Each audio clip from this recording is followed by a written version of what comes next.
not for health care, but for, this archetypally, socially liberal Planned Parenthood. Do you think that we need to, as, leftists, get away from the divisive social, cultural issues and concentrate and hammer away constantly on the economic issues? I'm going to try and keep my comments really brief just because it looks like there's some people who want to comments and we're running out of time. I think Frank's about half right and half wrong. If you take a look at how working class people vote, people making under 50 grand a year, they tend to be more progressive.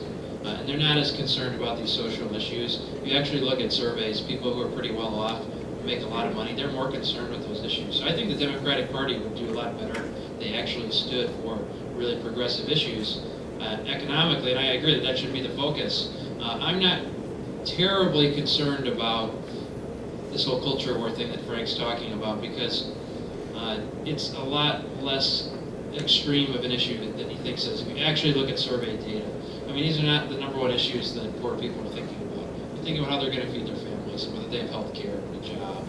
Those are number one. I mean, it's much more important. And I can point you to sources if you want to see the data, but he's exaggerating.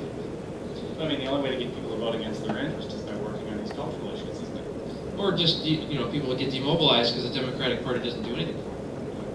I'm glad you mentioned the full Frank thesis. That book is so commonly cited by liberals, and the basic way they use it is to say there's these stupid white workers and these Svengali-like brilliant Republican operatives, and they take the white working class away from its pocketbook interests and fool them, with guns and abortion and gay.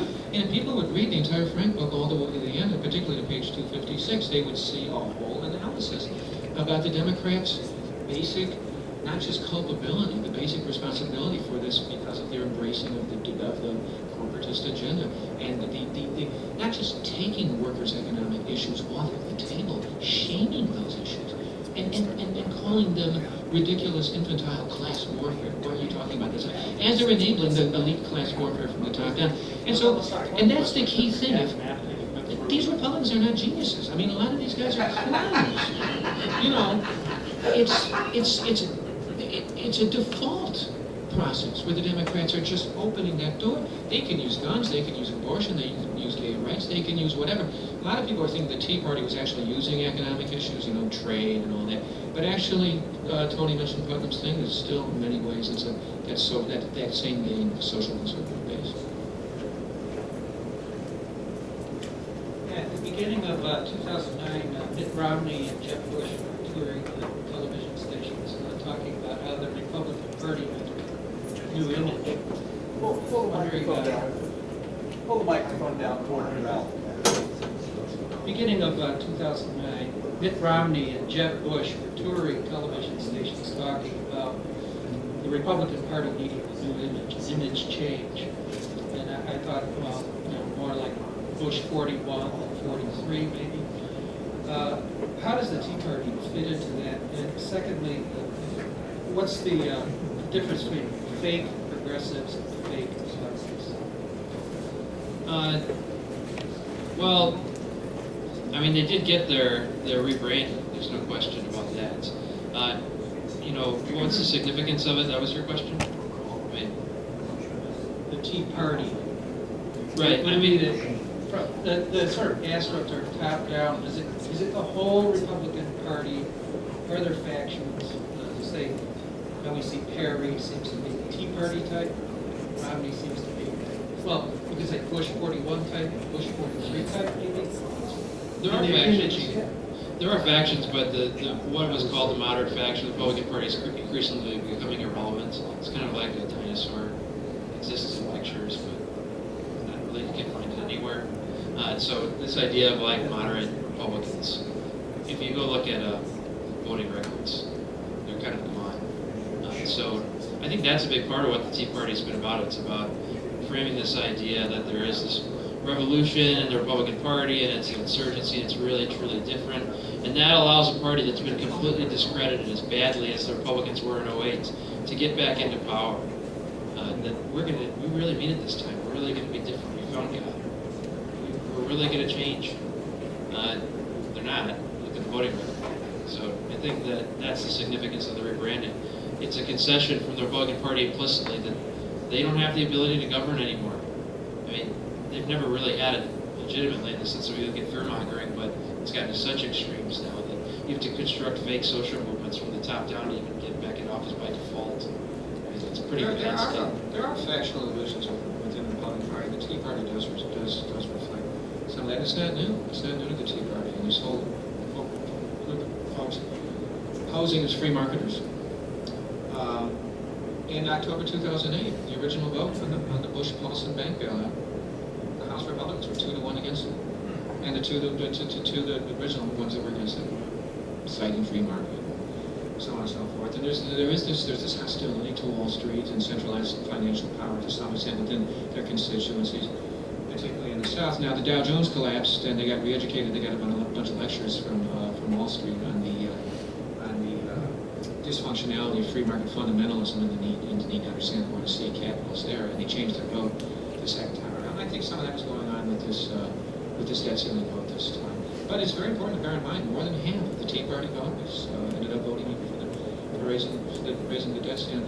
It's the standard thing, though. This rebranding, they've been doing this. They've been playing around with the Tea Party label, by the way, going back to the 1980s. Dick Armey talked about it back then. This was their moment in time where it all came together. Ron Paul told them how to do it, because Ron Paul told he had this incredible fundraising night on December 16th.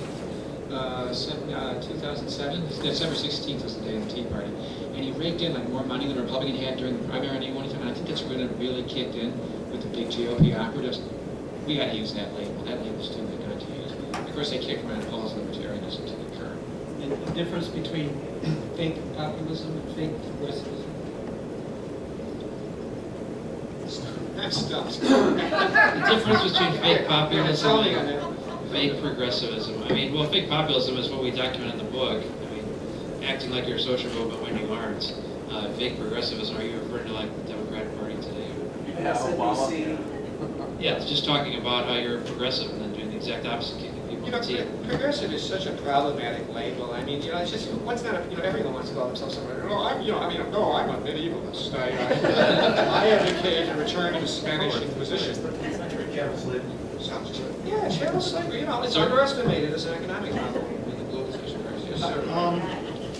Well, I think you might be familiar with some of the things that I'm going to say, but I've read some of the rants on Gmail. the rants and the other stuff. Okay, one of the points that I made when I got your chair, I think you guys did a great job. I saw the emergence of the contemporary version of the Know Nothing Party, although I would even go back as far as the Bacon Rebellion. Talk into the microphone. Okay. Anyhow, to me, I began to see it really taking form at the end of the campaign of the Sarah Palin. When he's been palling around with traitors, and you can kill him. And if he didn't have insurance, he probably would die. Anyhow, the point is that I think that there's a really big role that didn't get covered in racism. Plain and simply, they're racist motherfuckers. They really are bastards, but they're smart. You didn't quote me, but they're smart enough to keep it somewhat hidden. But that's just a comment. I'm glad that you made a point on the last thing, because this is a question, and maybe a Marxist, not a Leninist, supposed to ask the question as to what can be done. Now, right now, being realistic in the next 12, 18 months, we really have the choice between voting for a political party that is really, really bad and one that's even worse. I think I'm sort of paraphrasing. Now, as you know, I've been saying that despite all this crap and shit that's coming down, Obama's still going to win. Even whatever. Okay. Who knows? The argument is too long to explain. Well, okay, part of the argument is the big money isn't going to go with another Texan. They're not, Wall Street, we get to see Perry already fading and stuff like that. But the question here is, in the aftermath of that, because I really don't think that, Perry will not get the same vote. There's not that much same senators left in the Republican Party. And Romney won't get the Tea Party, but that's besides the point. The question is really, what can we do? Because one of the points, and I'm glad you brought it up, and it's been one of the sore points of the left, is that poorer people that are either mired in poverty or working their asses off to barely live in the lower, are not the people that are easily organized. And this has been one of the great problems with the systematic demise of labor. It didn't just fall apart. This was part and parcel of Republican strategy. Just on the other side of the world, we can see what happens in Germany when labor unions are strong. The German economy is running a shortage of skilled laborers now because that's another point. So where do we go here? And is it likely, we would hope, that the Tea Party, Republican, whatever is going on there, does seem to crash and fall apart in the next election? So we have time. We have time to answer that? 8 It's minutes. almost 8 minutes. Okay. Okay, good. I mean, I guess it really depends on if there's any jobs to organize that, depending on how bad the economy continues to get. But I mean, one place that needs to start is labor.